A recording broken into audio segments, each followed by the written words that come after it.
Hey guys, what's up? The next card we'll be looking at from the Duelist is Cracking Dragon.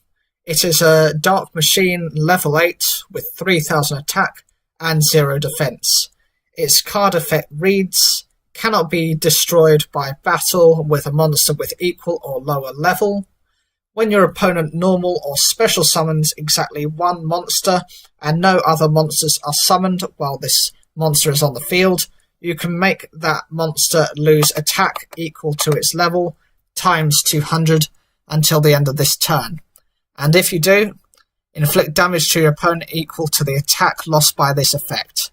The attack stat of this card is the same as quite a few general level 8 monsters in the game. The effect is very useful as well, as even monsters that are boosted by spell or trap cards cannot remove this monster. So you could have a card, I don't know, Breaker the Magical Warrior, and it could for some reason have, I don't know, say the trap card Rising Energy is used and increases its attack to 3100. Because it's a level 4, it would not destroy this in battle. You would get 100 life points damage.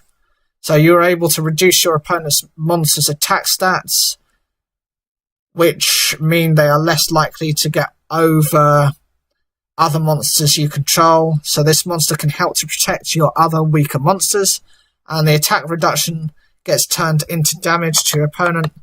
This can be crucial in long drawn out duels and against opponents that use cards like the Solemns or Soul Charge to reduce their life points.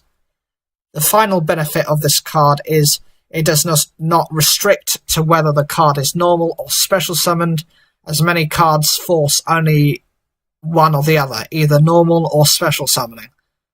The weakness of this card is there are now 2 types of cards that can work against this monster. By that standard, this is probably the worst timing for this card to have been released. Those 2 are Xyz and Link monsters, as Xyz have ranks, not levels, and Link monsters have links, not levels. The other issue with this card is it specifies only one monster being summoned. So cards like Soul Charge that summon multiple monsters to the field will bypass this card's activation and remove it from the field easily.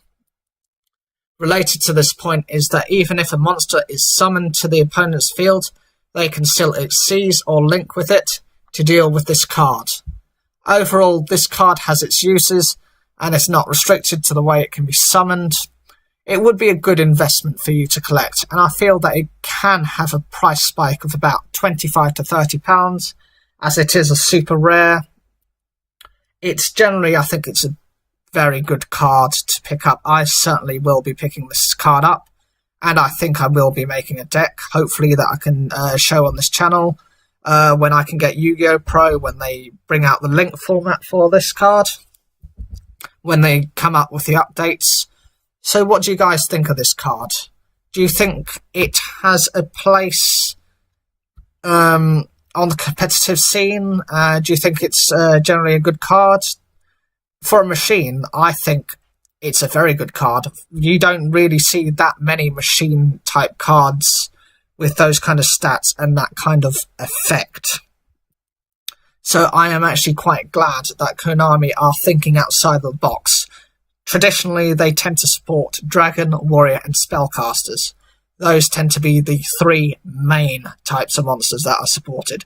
It is nice, for once, as someone who's played the game since the beginning, since Metal Raiders, to see a machine triumph.